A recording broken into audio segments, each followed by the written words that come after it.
Okay, right. Good morning. Welcome to the last, potentially the last Scrutiny Board for Environment, Housing and Communities in the current council year. Depending if there's any call-ins or anything, we might have to reconvene again, but that aside.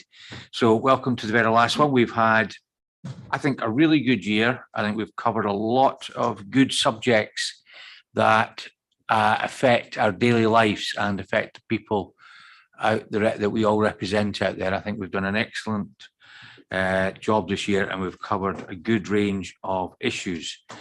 So this meeting is being webcast. So, and if anyone would like to find out any further information about it, if they go onto the council's website page, which I noticed that the website's been updated. So if you can find your way around that, then good luck. So if we want to introduce ourselves, first of all, so I'm Councillor Barry Anderson and I chair the Scrutiny Board. Councillor Denise Reagan, Bermondsey, Richmond Hill Ward. Good morning, Councillor Morel Midgley, Kippax and Methley Ward. Yeah, good morning, Javid After Little London and Woodhouse. Good morning, Councillor Kaylee Brooks, Little London and Woodhouse Ward. Good morning, Councillor Helen Hayden, Executive Member for Infrastructure and Climate. Morning, Jem Rogers, Director of Communities, Housing and Environment. Good morning, Mark Ireland, Head of Private Sector Housing. Good morning, Naeem Ruhi Khan, Head of Strategy and Investment. Morning, Tom Cowan, Senior Project Officer, Sustainable Energy and Air Quality Team. Good morning, Robert Curtis, Programme Officer, Sustainable Energy and Air Quality Team. Good morning, Councillor Trish Smith, Pudgey Ward. Becky Atherton, Principal Scrutiny Advisor.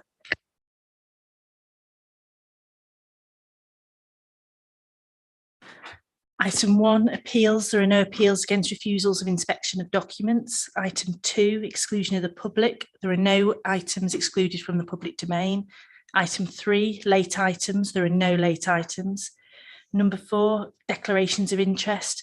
Can I ask members to disclose any interest in accordance with Leeds City Council's Code of Conduct?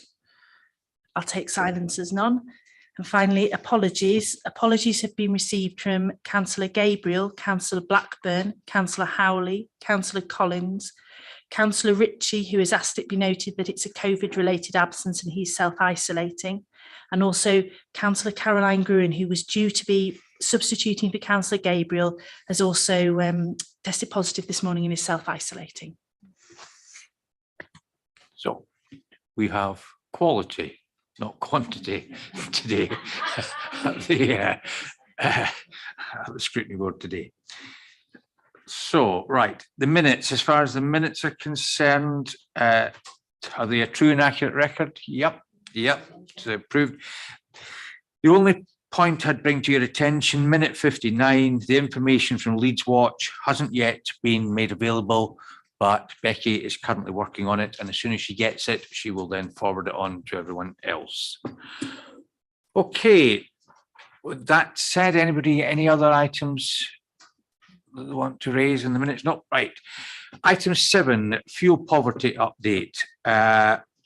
This is a very important report because of the effect of what's going to happen to electricity prices from this Friday onwards. I think most of us who have paid by direct debit have been getting letters from our suppliers telling us how much our direct debits, etc., have got to go up.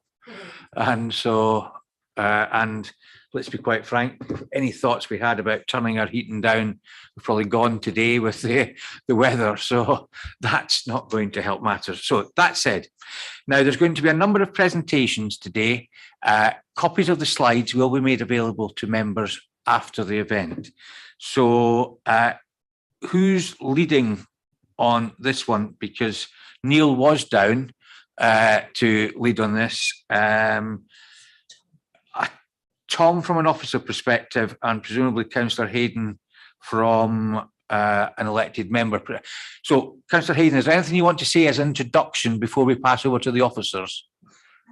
Not on this one. Not on this one. Because, in terms of fuel poverty, that doesn't really. Yeah, not in terms of it's because I don't need it. Yeah, in terms of fuel poverty, that's not my area of expertise.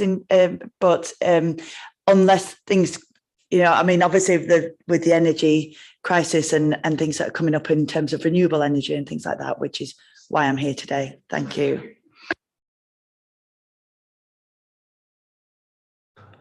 Thanks very much, Chair. Thank you, Becky.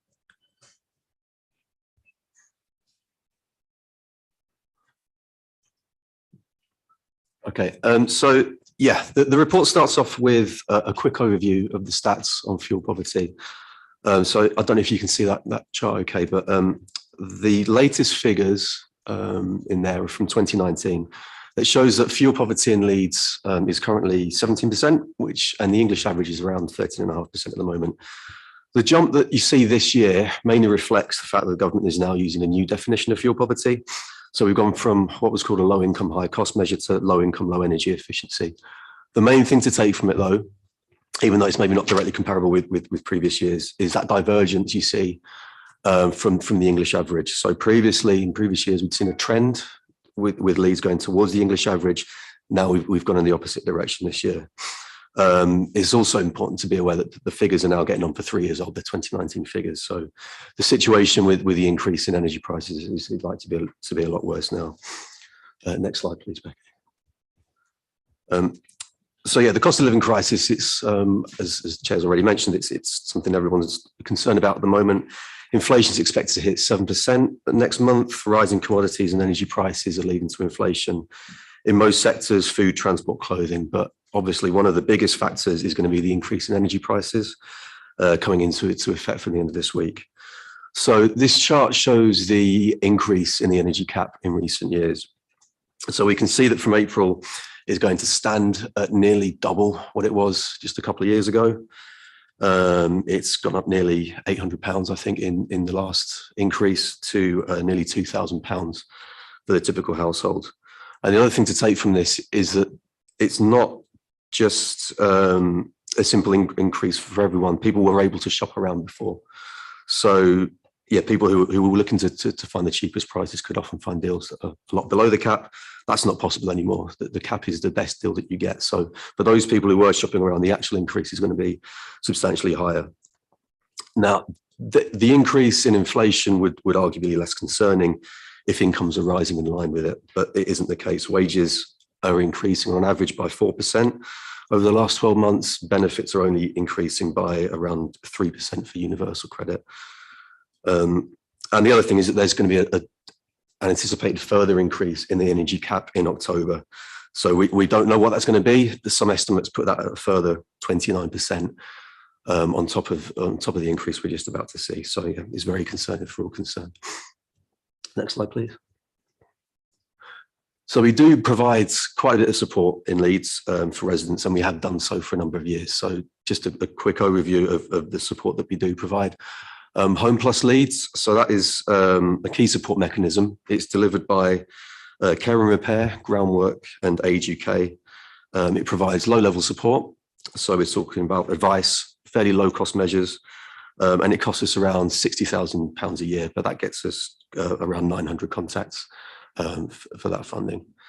Something that comes out of that is Warm Well Homes as well, which provides larger scale improvements. So that's, for example, new heating systems. So those referrals are done via Home Plus Leeds. So when Home Plus Leeds, the scheme makes a contact with a resident and they find they've got an urgent heating need, they can make a referral to that Warm Well Homes fund as well. That costs around £3,000 to £5,000 per property. And because it's based on urgent need, it's a discretionary funding pot. It doesn't really have a sort of set budget per year. It's based on those households that are in the urgent need of heating. New this year is funding from the West Yorkshire Health and Care Partnership. So they provided £339,000 to Leeds this year So that's new funding.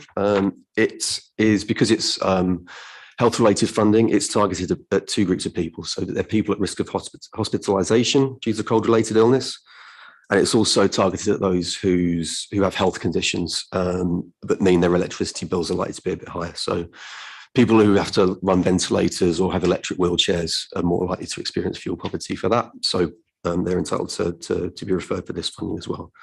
So that is, again, a mix of awareness raising, advice and direct support where appropriate. And the government has announced some measures this year to help lessen the impact of the cost of living increase. So yeah, there's the £200 energy bill rebate, which is repayable over the next 4 years. There's £150 council tax rebate for bands D and below. And they also announced last week around the increase in the national insurance threshold to match council tax. So that will make a difference in particular to working households and lower incomes, less so to households in receipt of benefits. Really, though, the best thing we can do to lessen the impact of fuel poverty is treating the problem at source. So insulation and other improvements to people's homes. It provides immediate benefits. You know, as soon as it's installed, your energy bills are going to reduce, and it's long-lasting benefit as well. It's not a temporary relief like some of the other measures that we've been talking about now. So next slide, please. So we've been really successful in Leeds at getting external funding for those sorts of capital energy efficiency works. To briefly go through some of the schemes that have been operating the last year, we've got the Green Homes Grant Local Authority Delivery. And so apologies, there are lots of obscure funding pot names here, but yeah, Green Homes Grant Local Authority Delivery, that's going to improve almost 900 properties through a mix of external wall insulation, solar PV, and a mix of other measures as well to insulate properties. We've had 2 projects that we received funding for in the Social Housing Decarbonisation Fund. So that's improving council properties, around 630 properties in total. The bids are worth £9.6 million, and that's predominantly going to be external wall insulation to tower blocks.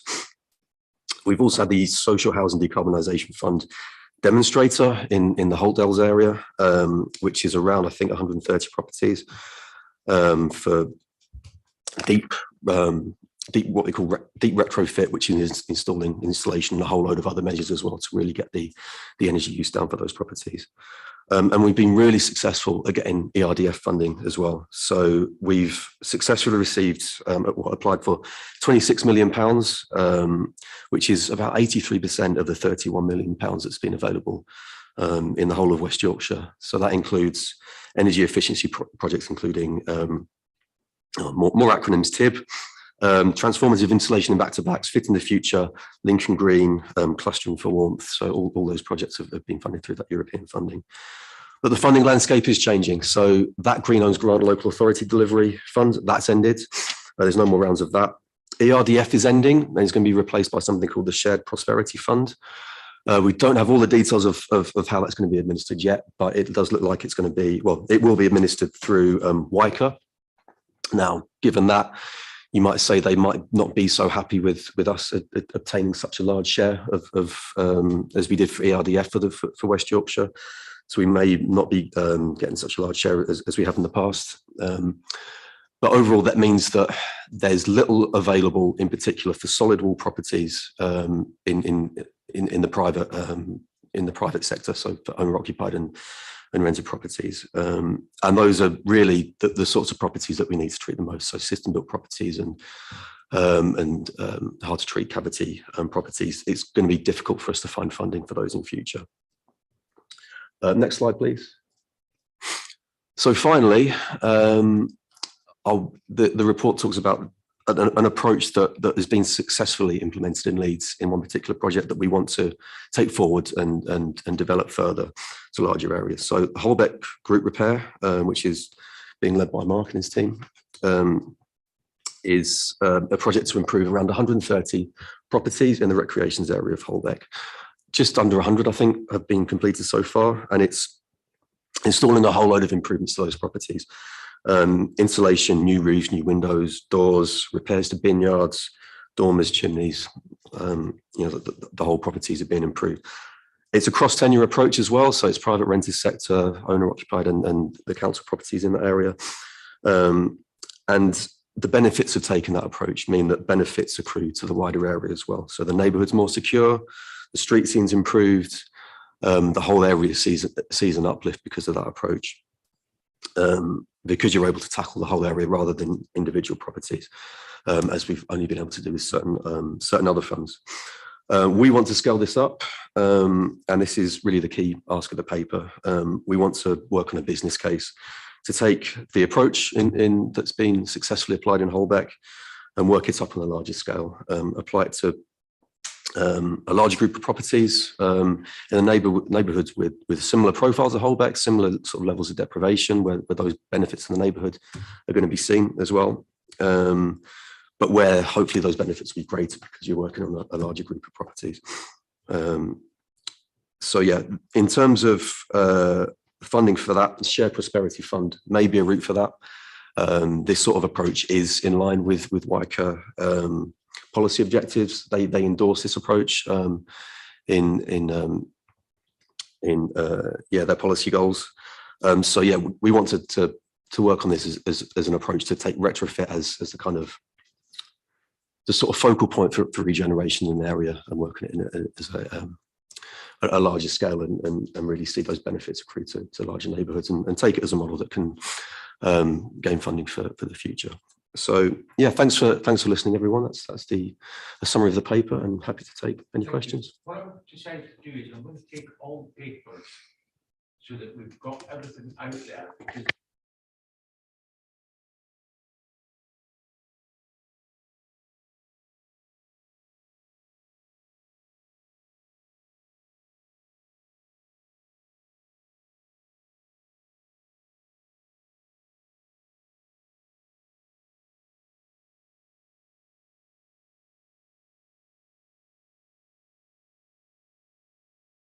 next. Yes, thank you. Well, thank you very much. So just a short presentation from me to complement the report that's already been circulated with the papers. So just starting with the strategic context, we have 54,000 council-owned homes, and they cut across a wide variety of archetypes. The average SAP rating, energy performance rating of our stock, is band C. Because we have that diverse range of archetypes, we can't take a one-size-fits-all approach, and we do need to find solutions that lend themselves to the actual building type that we're working on. A reminder of our 5-year commitment or strategy. We are taking a data-led approach, so we look at the asset management data that we hold and that we continue to collect. We look at energy performance, and we also consider locality, focusing on priority neighbourhoods where we can. Our commitment includes increasing investment in renewable technologies. We've focused on replacing obsolete heating systems in high-rise buildings with renewable energy systems, and I'll come on to give you a little bit more information about that. And also to focus on undertaking preventative measures that will reduce the heat loss from buildings once we've changed the heating systems. Next slide, please. This just provides a little bit more detail on the energy performance of our current portfolio. You will see that over 70% of council housing stock is currently performing at level C. And we have focused a lot of our energy on the lower band ratings through the various projects that we have delivered and are planning to deliver. Next slide, please. In terms of the shift in investment that I mentioned, this graph covers a 7-year period, and you'll see that in 2016-17, which is just 5 years ago, the investment in decarbonisation projects was less than 1%. The 22-23 programme, which will formally start as of tomorrow, that investment has increased to 32.6%, and that's of an £85 million programme. So that's just to illustrate that we are making the commitment that we made into a reality on the ground as well. I'll come on to give you a little bit more information on that. I mentioned earlier that we've really focused on replacing obsolete heating systems in high-rise buildings, because on the STAR survey, that was one of the areas where we were getting the highest levels of dissatisfaction from tenants. You'll all be familiar with the fact that those heating systems are expensive to run and don't offer a lot of control, thermal comfort to tenants. So there's been a real thrust in trying to improve that situation. The entirety of the pie chart covers 97 high-rise buildings, so the only ones that have been excluded from those are those that sit within the PFI, and also 8 high-rise buildings that are on gas at the moment. So this is the remainder of the high-rise estate. We have already completed 38%, which is 37 buildings that have now moved to some form or other of renewable heating solution. We're currently on site actively working on 19% of the stock, and 21% are currently in the procurement phase. So we're really moving at pace to complete this commitment. This slide is the one just before this one, please, Becky. It's just capturing the carbon savings from the work that we've undertaken and have planned. So it's fairly simple, but basically it captures the annual savings of carbon across the completed schemes. So just short of 13,000 tonnes of carbon saved every year based on the projects that we've completed so far. And then you can see the potential carbon savings that will come through based on the work that we have on site in procurement, and then once we get to completing the ones that are in design phase at the moment. In terms of tenant feedback, it's generally been positive, if not often very positive. I think it's also true to say that there are some areas where we have some dissatisfaction during the period of works, and that's because there is quite a bit of disruption to tenants, whether that's through the noise, whether it's practical things like access to parking, and we are working hard to mitigate those issues before they arise, and when they arise to try and address them as swiftly as we can.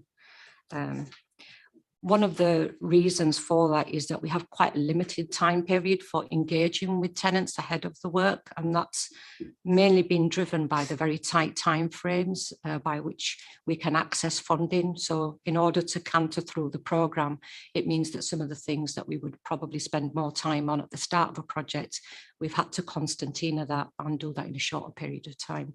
But we do recognise the importance of engaging with tenants and keeping them on board and ensuring that they understand what we're installing and they know how to use those systems. The key benefits that have been highlighted by tenants is primarily that they feel their homes are warmer, that heating is more affordable, and where we've installed external wall insulation and done work to the fabric of the building, they are happier with how the buildings look in terms of the improvement to the physical aspects. This next slide just captures a few images of some of the projects that we've got going on at the moment. Top left is Roxby Close, so there's a before and after. So Roxby Close is in the Lincoln Green area. It already has Leeds pipes providing renewable heating, and then we've installed external wall insulation, and I've got a little bit more to share with you at the end on that. Top right, as Tom mentioned, is the TIB project. This is where we are working proactively on our back-to-back properties to install that secondary membrane so we can create a cavity to prevent heat loss and improve thermal efficiency. Bottom left is the Holbeck project, also mentioned by Tom, and that's where we are undertaking probably the highest number of energy efficiency measures to any single property. So we're really expecting some big results from that work. And bottom right, just a couple of images of our ground source heat pump technology as they dig the boreholes and then the pipe installation. Next slide, please.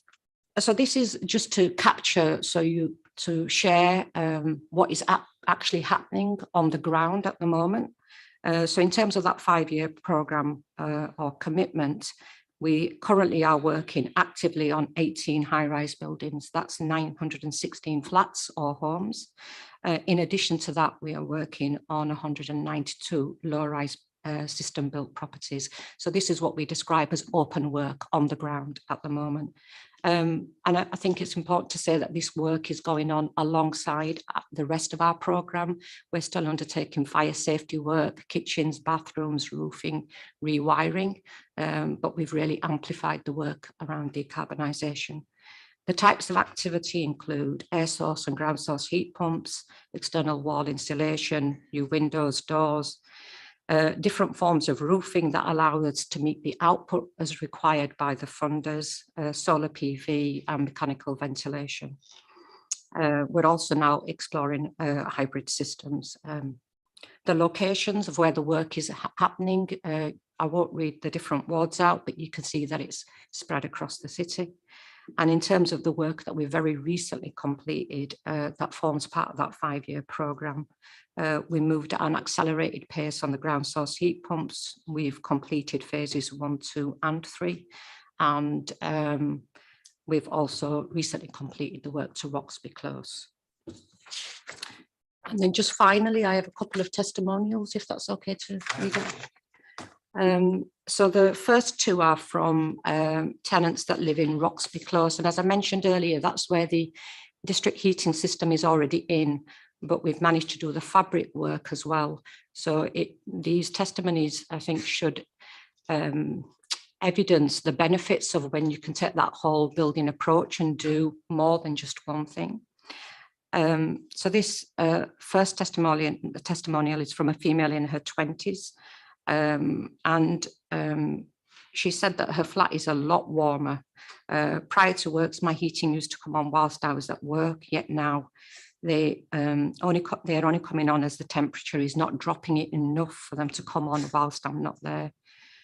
I know my bill will be less as the radiators are on less due to my place being warmer thanks to the insulation, and overall I am very happy to come home to a warmer, better looking place that I can call home. The second tenant from Roxby Close is a single male. He commutes between Selby and he has his young child that comes to stay with him. I'm not at the property all the time, but when I am, I hardly feel the need to put my heating on, as the wall insulation offers extra warmth to before, and I rarely need to switch my heating on. This is good, as it means my heating bill will have gone down. It also looks a lot better than it did before, and it's nicer to come home to. I also want to comment on my previous electric storage heaters that were a pain. Expensive to run, uncontrollable, hard to set to the right temperature, and they just took far too long to heat up. And he's also said my hot water is now instant, my flat is warmer, and it looks a lot better to come home to. It's fair to say I'm very happy with the works done to the place I call home. And then in terms of ground source heat pumps, the most recently completed project was at the Queenswoods.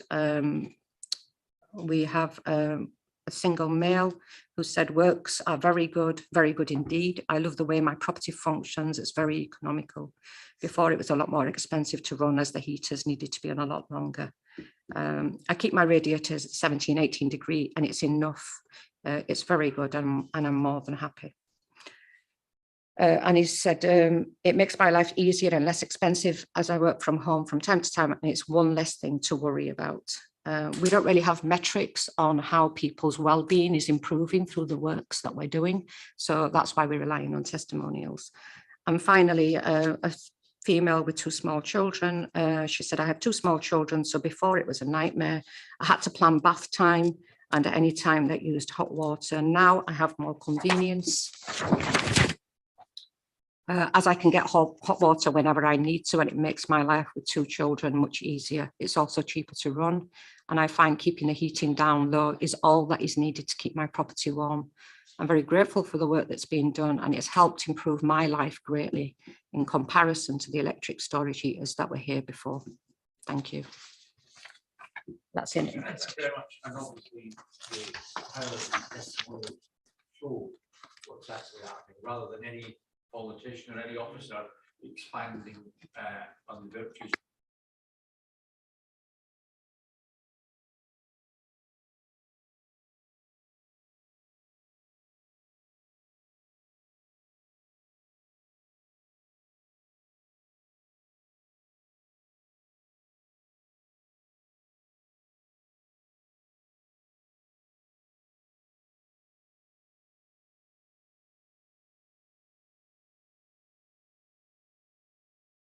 I'm getting told of. Normally, I keep my buzzer thing on all the time so that I can intervene if someone's getting obstreperous, but because of the way we've got things configured just now. So I do think the testimonials have been very powerful, and thank you for the work you're doing. I've no doubt there'll be plenty of questions coming when we have, now that we've had 2 warm-up acts, we've now got the main act. No, seriously though, can I introduce Mark Ireland from the private rented sector side of things? Thank you, Chair, for setting me up to fail. Decarbonisation and in the private sector housing, I think it's one of the biggest challenges that that sector faces. It's a question really, you've got, as I said in the paper, there's issues around whether you're decarbonising or it's an issue of fuel poverty. If you look at heating systems, cheapest heating system to put in properties, which most owners will put in and most landlords will put in, is gas. Gas is higher in its carbon emissions than electric.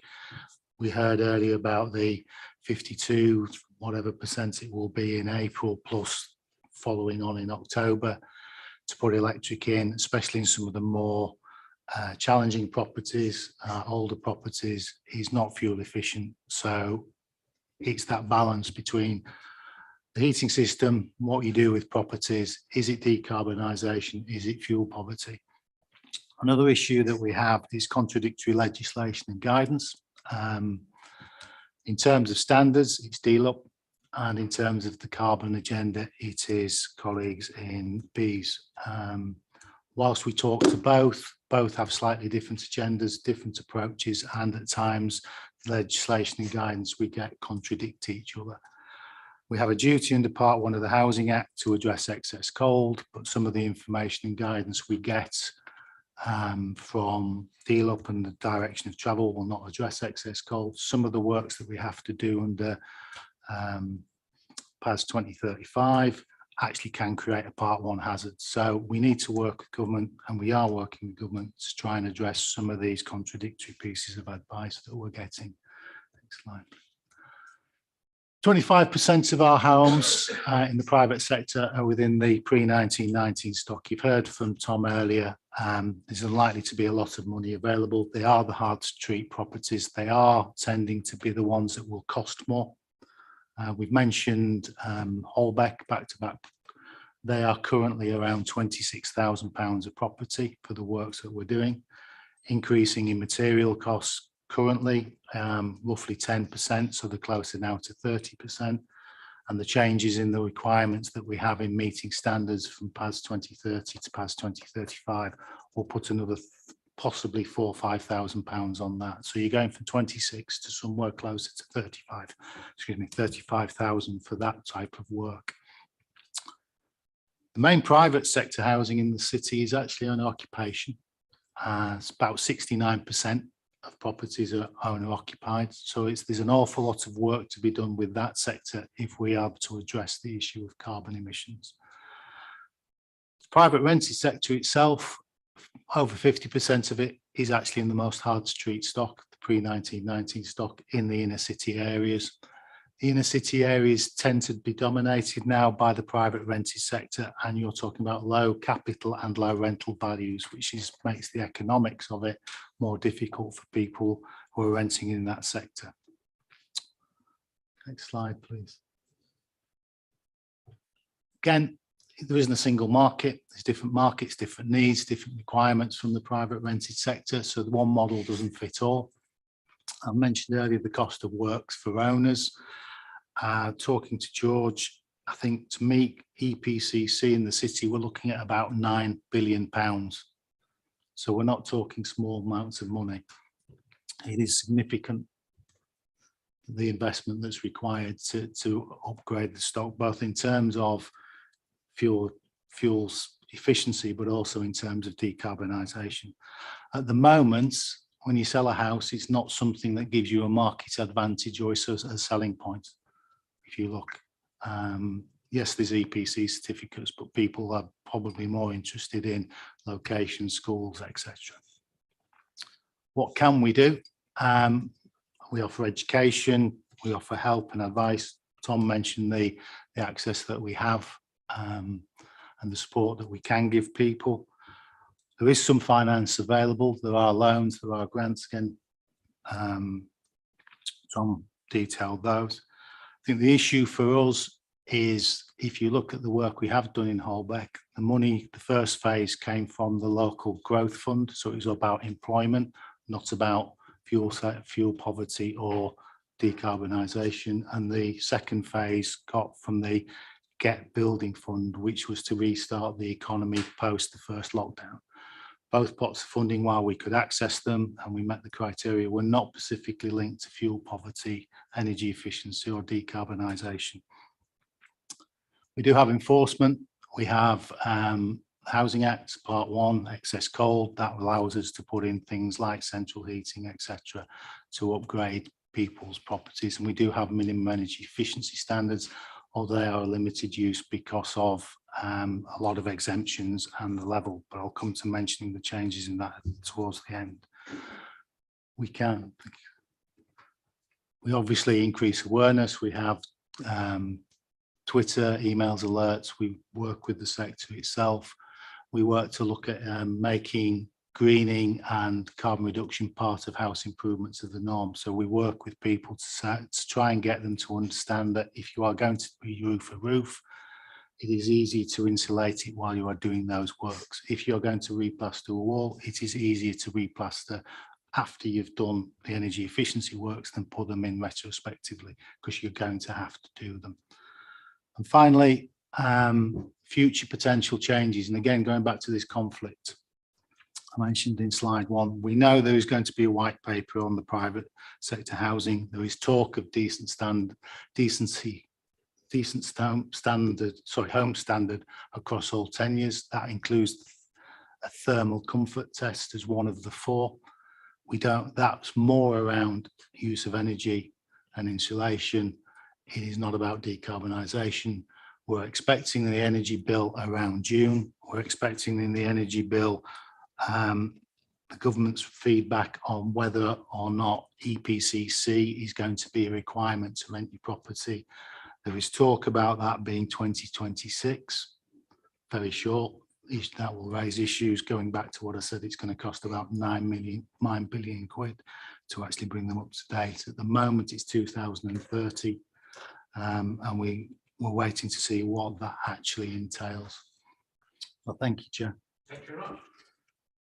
Thank you. And hopefully everyone agrees these have been 3 excellent presentations, and it shows you the commitment that is out there by the council in order to address it. And it's something, I think, bearing in mind the political climate we're in just now, that you are right at the centre of the storms that are around in terms of the work that you're doing to try and make things better for all tenures within the city, not just one tenure or whatever.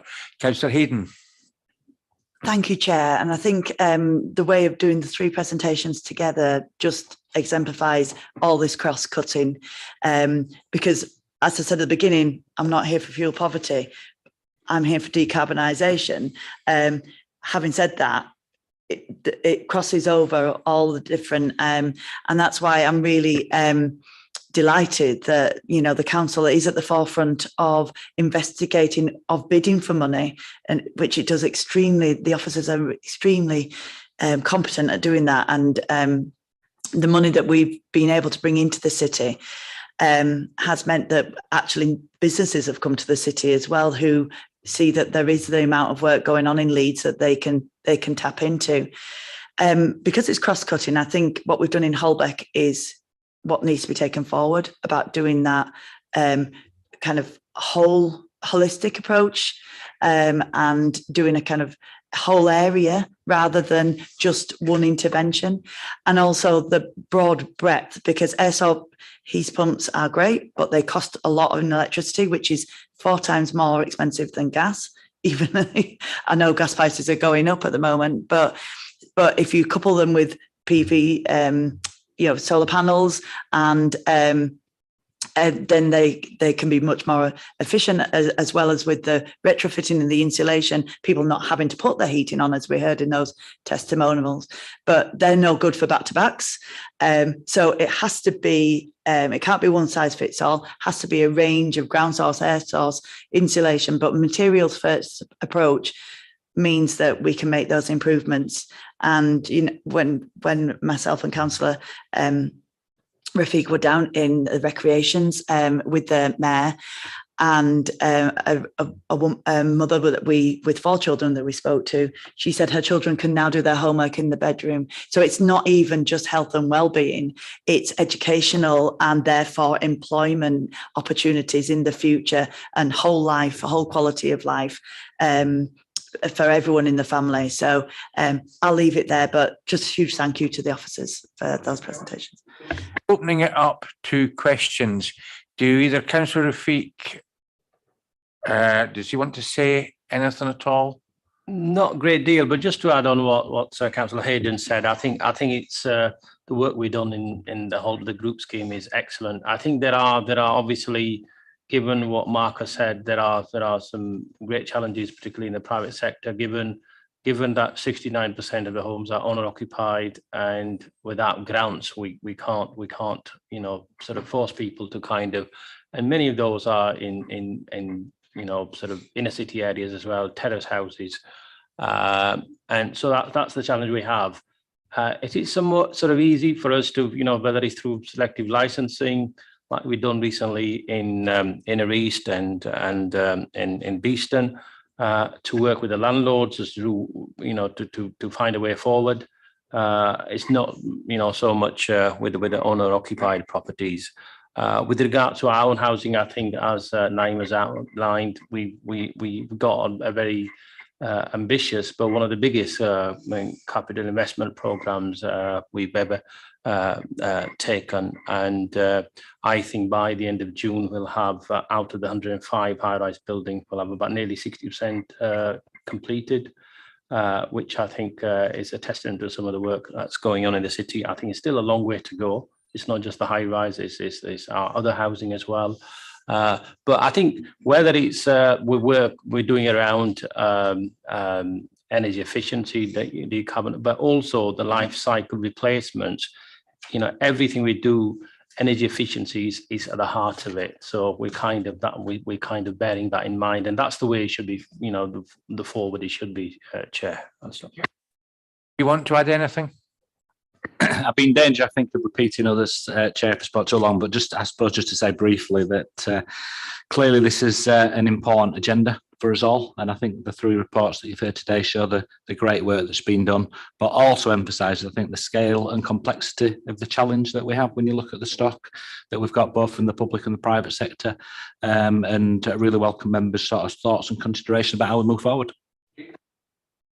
Let's start at the very beginning. Okay, right. Now, who did I get down for? Yeah, Councillor Reagan. Thank you for these reports. I think it's really good to see that we are doing a lot of work in Leeds and enhancing the lives of our residents.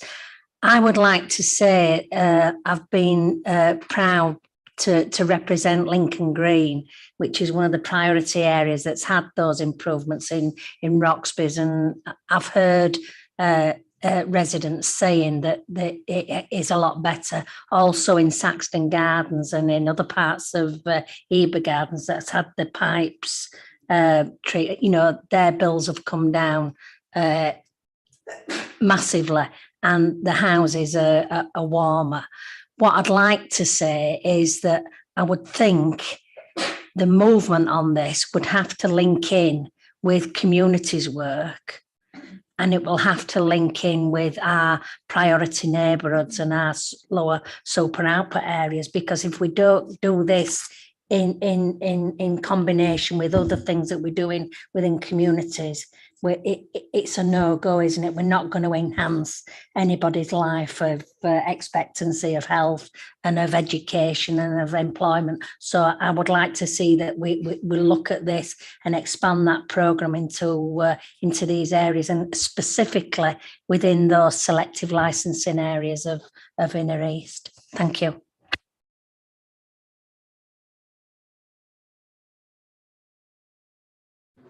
Thanks, Chair, and thank you for the reports. Are really interesting and helpful to understand like exactly how intensive it's been and things like that. So I was wondering how many private rented sector homes are without central heating, and whether those private rented sector homes can be targeted for intervention.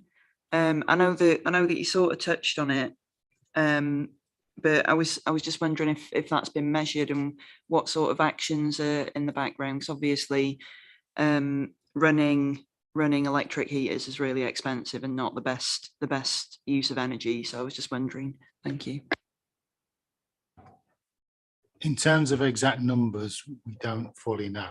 What we do know is that the higher or the lower energy rated properties are in the inner cities, hence the projects that we're doing in Hare Hills, Beeston and Holbeck. We also know that you tend not to complain to us about not just the fact that you haven't got heating, but also the fact that your property isn't suitable or has problems with it. Hence the interventions in Holbeck, where we've inspected every single property, including our own and including Leeds Feds, where we've invested in the project that has been described. Why, when we're crossing the threshold in every single property in Beeston and Hills, like Councillor Fika said, we're picking up those standards. We know that people don't complain because of fear. If you tend to be in a property with no central heating, you tend to be in the lowest level of the rental market. You tend not to come to us, so we have to go and find you.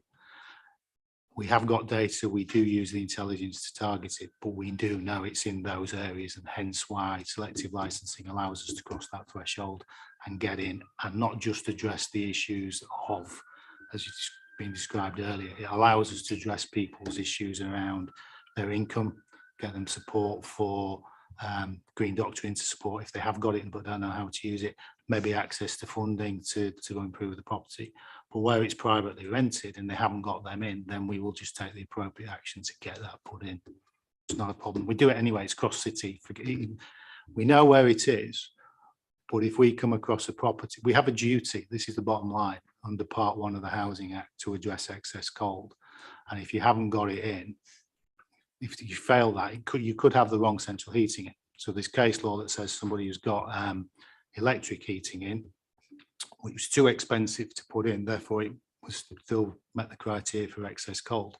Hence why at the moment everybody puts gas central heating in, which is great for fuel poverty and your bills, although that is going up, but ain't great for decarbonisation. So that's why there is that balance between, you know, are we decarbonising or are we addressing fuel poverty? But yeah, we deal with it all the time. Okay. Thank you, Chair. Yes, 3 excellent papers. Thanks to all the officers. All the papers were interlinked, which we knew they were going to be. And I'd like to put my personal thanks on for all the works going on in the Pudsey ward in the Rycrofts tower blocks. I visited them on Friday, and everybody seems really, really pleased. The works are going well. We've had a few teething issues, as you do, but I think it's a new programme for everybody, and I think everybody's learning lessons as we move along. Even small things like putting shoe covers on when you go into buildings is something that we all need to learn, because let's be honest, when you're on a building site, the last thing you do is put shoe covers on. So, it sounds silly, but it's great that, the teams are learning this and the residents are benefiting from it. I'd love to see, obviously finances permitting, but an insulation programme following on, which I know is going to happen, but obviously the finance needs to come forward, and where we get that from is, obviously a problem. I suggested in the pre-meeting that this Scrutiny Board writes a letter to government. The current programme that we have for solar PV for households with an income of less than 30,000, I'd love to see that increase to 40,000 or even 45,000. I appreciate that that's got to be something that's got to come higher up than any of us. But I think that that's more reasonable, and I'd love to see us do that as a Scrutiny Board and really try and lift as many people as we can out of that fuel poverty and creating our own electricity as part of the fuel poverty and as part of the decarbonisation. I noticed one of the slides was a SAP rating review, and I'd love to see that updated after the works and brought back as well, please, if that's possible. I'll leave it there for other people. Thank you.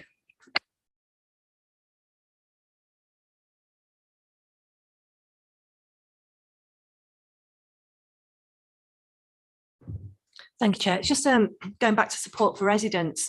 And there's obviously a lot of information available that would be helpful to all our residents.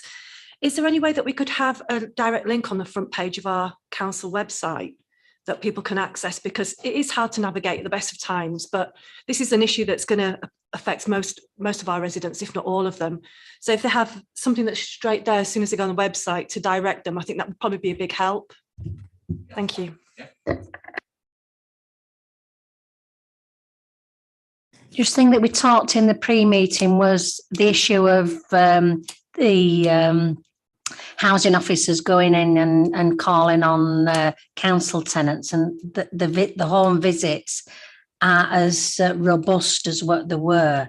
And I accept the issue of COVID and all the rest of it. But if we can't, that's our primary aim of getting over that threshold and identifying, is that resident putting the heating on? Have they got some problems with it? So I'd like to see some firming up of those home visits.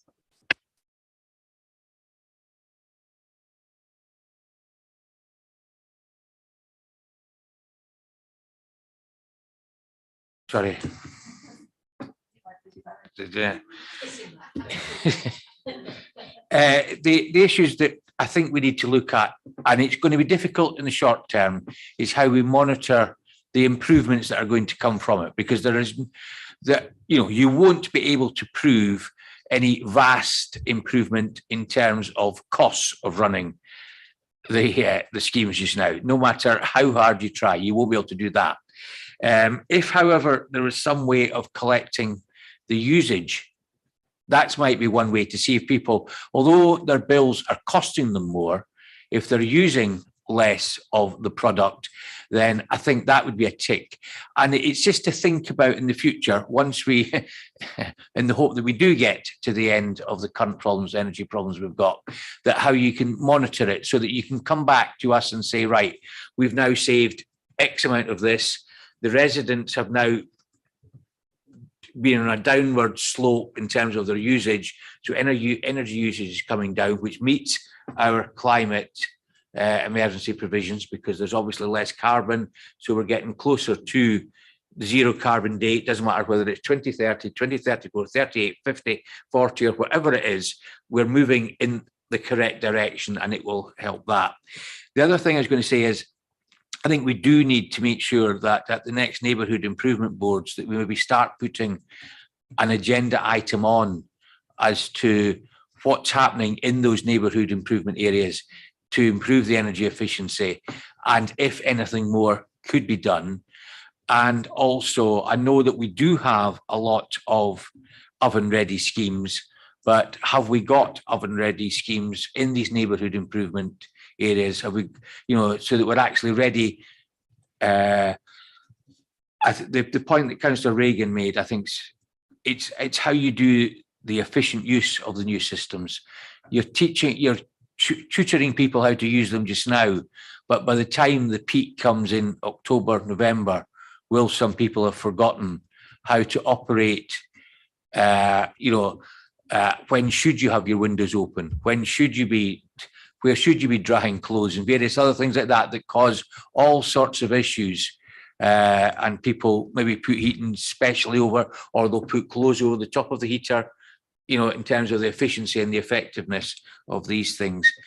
Now, just one thing, you mentioned there's going to be the decent homes in the private rented sector. Do you think the government are going to set a minimum standards that you can enforce against, so that if you were to take Councillor Brooks's point, that if you're going into a house and there is no central heating, what levers are there, or what levers would you like to see to enable you to not exactly compel, but find a way of pushing the landlords to do something about it?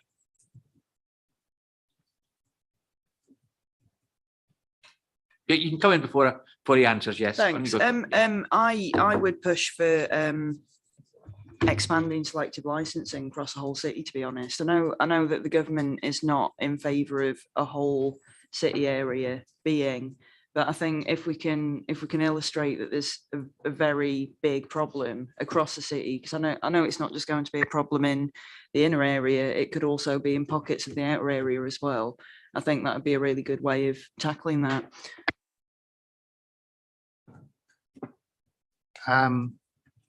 Decent home standard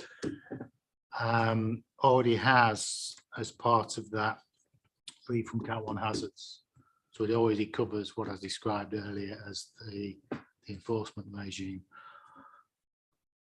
What we have had initial conversations with the civil servants in government about what exactly it will look like. They are talking about minimum standards, but we don't know what's in and what they will cover. There is currently a review of hazard rating, part 1, being undertaken, and there was talk again in that about minimum standards. There is talk about potentially you have to meet the decent home standard in order to rent your property. There's a lot of talk. What we don't know is the detail, and until we see the white paper, we won't know exactly what the thinking is behind government. It does have the thermal comfort element, but if you read the thermal comfort element, it doesn't really give a lot of detail. It talks about affordable heating and suitable insulation. It doesn't actually give us detail as to what that means. What we don't need from anything that's new is it's contradictory to what comes out in the energy bill.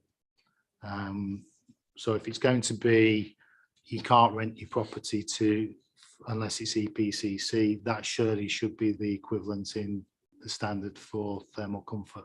Otherwise, what we'll end up with is what we've got now, is one's asking one thing, one's asking another. Going back to Holbeck, when we were told they changed the PAS PAS 20 to 30, we looked at it and our first concerns were we are going to create Cat 1 hazards for people living in those properties.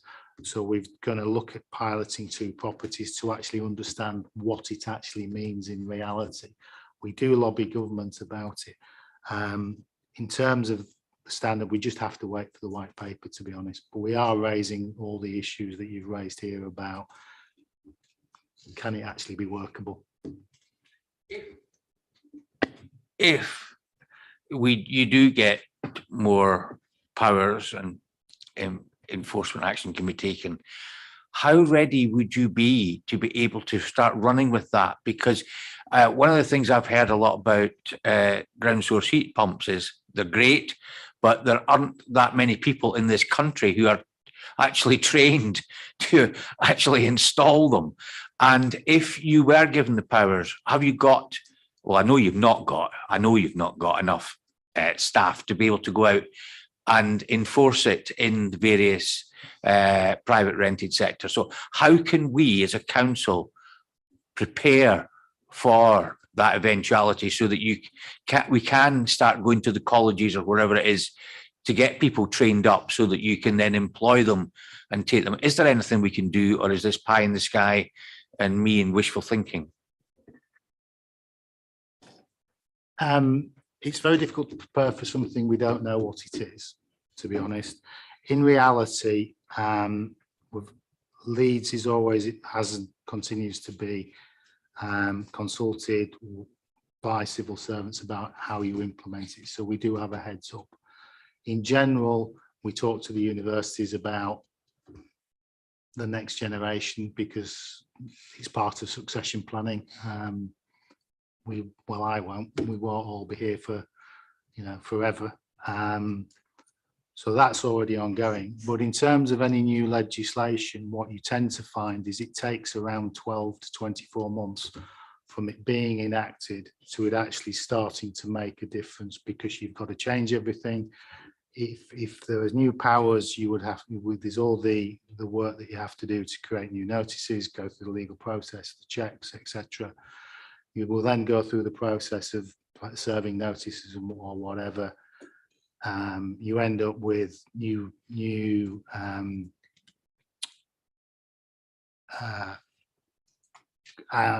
case law or tribunals making decisions. So it does evolve, but it takes roughly, experience tells you it takes about 12 to 24 months before, from the date it comes in till you're actually fully comprehensive with it. What also concerns me is, fine, you identify where the problems are, but are there going to be enough technical people to install these new measures? Because it's fine enforcing against it, because you'll have the demand from the owner occupiers. Raheem, the council will be in demand, and so will the private rented sector. And it's how we get that right, because this is a national problem. It's not just a Leeds. If I go back to my slides, one of the real issues is the lack of long-term sustainable funding for this. So you will get businesses gearing up, the funding stops, they don't continue with it. If you look at PAS 2030 to 35, there were only something like 260 qualified people that could actually implement that new standard, and all of them were, shall we say, were very busy. So it's about the long-term sustainability of the program. You need long-term sustainable funding, you need a guarantee of that, you need therefore people will gear up and do the training, because it isn't straightforward to do that.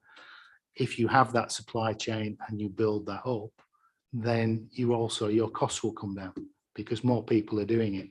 Therefore, your costs come down because there's the supply and demand equation. At the moment, you've got an awful lot of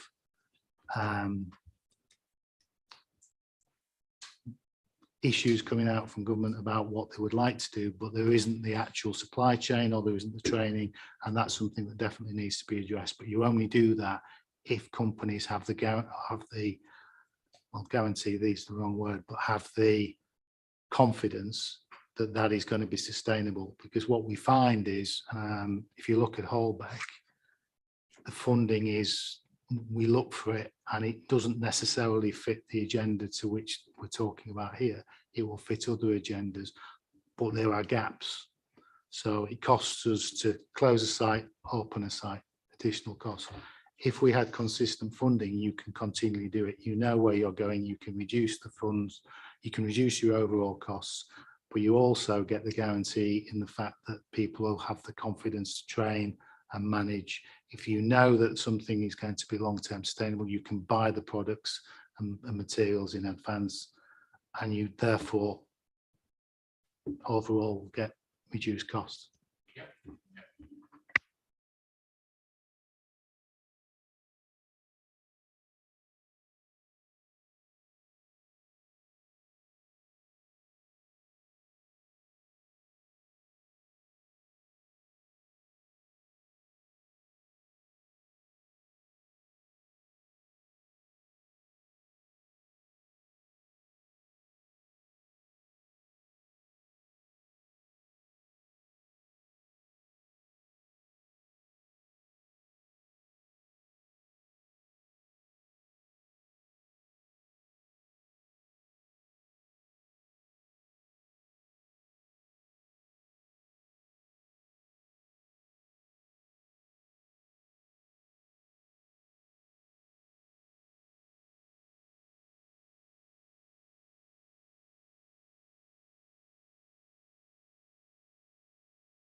again.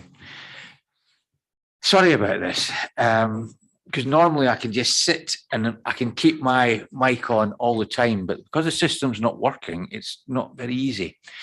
So yeah, what I was saying is I think we do need to start working up where we're going to lever in private sector funding.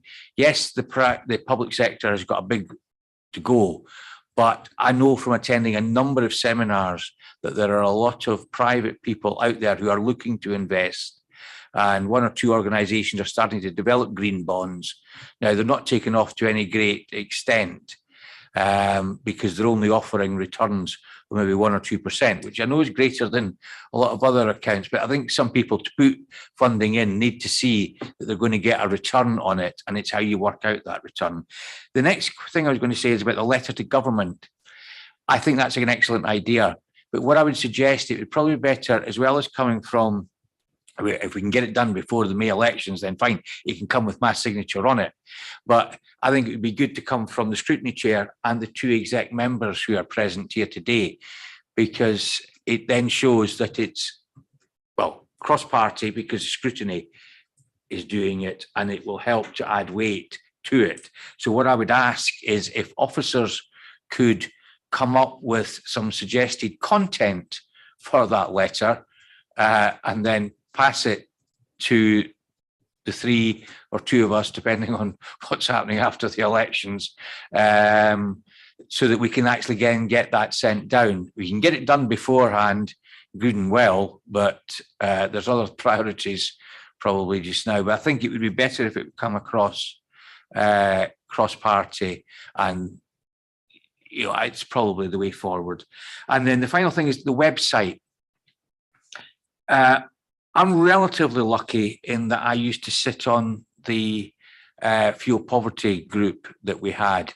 So I was given a number of links to various websites. So if I'm going to meet some of my residents, I can point them in the right direction.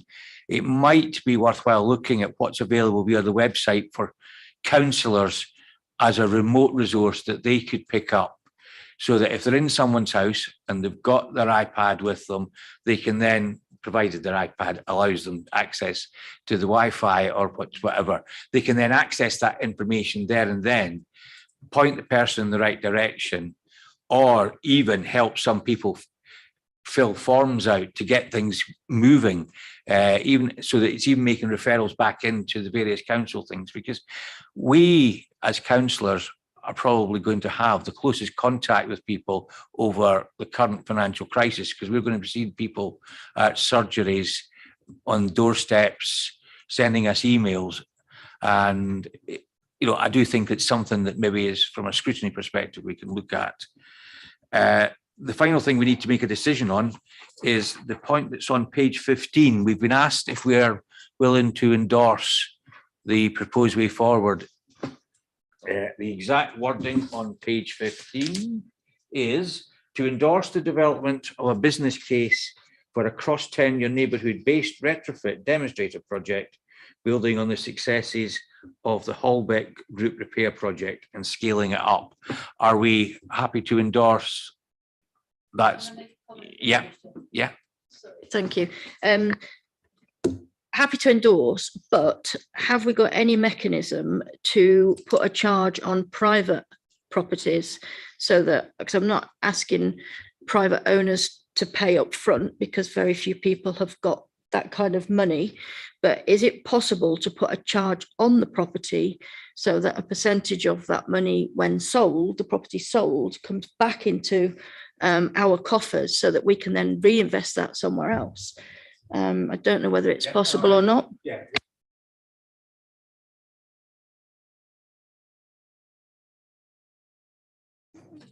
Not that I'm aware of currently, Chair. It sounds like something similar to the old Green Deal from a few years ago. But I mean, part of building the business case is to look into funding mechanisms. We'd want to seek to attract as many different forms of funding as possible. So that would certainly be something that we'd go to consider. Mark? As part of the finance model that we use for Holbeck, private owners, owner occupiers pay up to 25% subject to a test of resources, and you'll probably gather most don't pay anything. Landlords have to pay 25% straight. There's no discussion. So they pay 25% of the money now. So they pay roughly 10% of the costs of the scheme, and that's built into it. So they contribute anyway. It's part of them signing up. They also have to sign to say that they understand the conditions, and if they sell it within 5 years, then we can claim the grant back. We'll claim the whole lot back.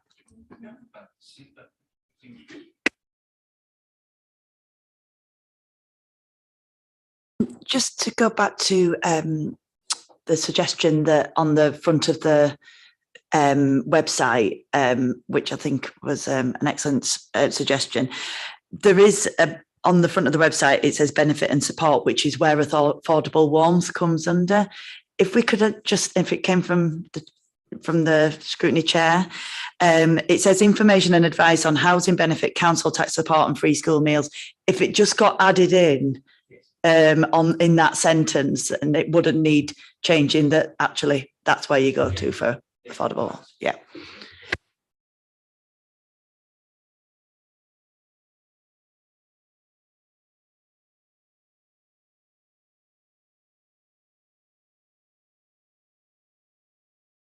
I just wanted to add that there has been a significant increase in the cost of materials.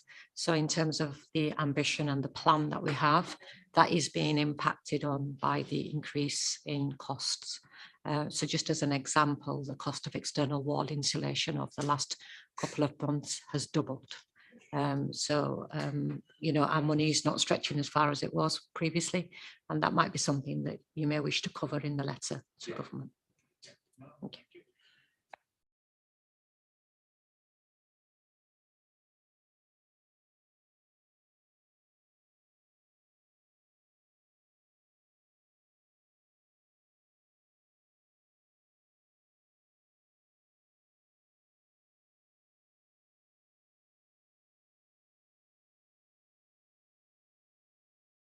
Presentations. It shows the quality of what we've got and what we're trying to do. So thank you very much. And if any of your team aren't here who have been here in the past, do thank them for their work and effort that we've put in. Thank you. So we can now move on to item 10. So Becky. The main issues to note under the work schedule on page 52, there is a list of provisional dates for 22-23. That's subject to the usual caveats in terms of it being for the successor board to formally agree. But if you could take a note, if you are likely to be on the board next year, that's where they are. There's also a summary of the Network Rail Vegetation Management site visit on page 59. Members will recall you did discuss that at the last meeting, but we said we'd bring something formal through so you could see what was discussed. And finally, there is a statement of progress on the future of waste services inquiry, which you'll recall has been paused due to a number of items of outstanding information which were beyond the council's control, and the recommendation was that that should be picked up when the information is available in the coming year. And the letter that was proposed for George Eustace is on page 75 and has gone from both Councillor Scopes and Councillor Anderson. Okay, so we're happy to acknowledge them. I'll need to go to training courses on because I am so used to just pressing the button and my light stays on all the time. Okay, right. What I was going to do at this stage was to formally thank two councillors who have been members of this board who won't be returning because they won't, Councillor Gabriel and Councillor Charlwood, for the effort that they've put in over the years. I've known Councillor Gabriel in particular since I first came into council, and we discussed, and she's done a lot for her area, and she's always corrected me on the distance between Beeston and Beeston Hill. It's one of the jokes that we've got between the two of us, but she will be missed. And on a lighter note, her ability on council day to bring in jams, etc., to keep all of us happy was second to none. And Councillor Charwood again, who has had executive roles in the council, and I think by a lot of people, listening to a lot of councillors, she has been one of the better people in that particular role. Councillor Harrand was excellent in that role, and I think Councillor Charwood has proved her value and worth in what she's done. So my thanks to all of them, and just wanted that formally put on. But the other one is to thank Becky. For those of you who aren't aware, there's another swap around going on as to who's going to look after which board next year. So if you are back on this board, Becky will not be the officer looking after. But again, can I thank Becky for her work? Working with me is challenging because I am very demanding and expect, high workloads and chasing after things and chasing after officers all the time. And we've worked well together. She's produced everything on time, and when we've not been able to get things done in time, we've been able to come up with ways forward in order to keep the board going along. So can I formally thank Becky for what she's done, and hopefully she enjoys the new roles that she's going to be taking on next year. So that just leaves me to say that hopefully we're all back together on the 23rd of June, but the electorate might have something to say about that, as our own parties may have, if whether or not we get reappointed back to these boards. But can I thank you all for the effort you've put in this year?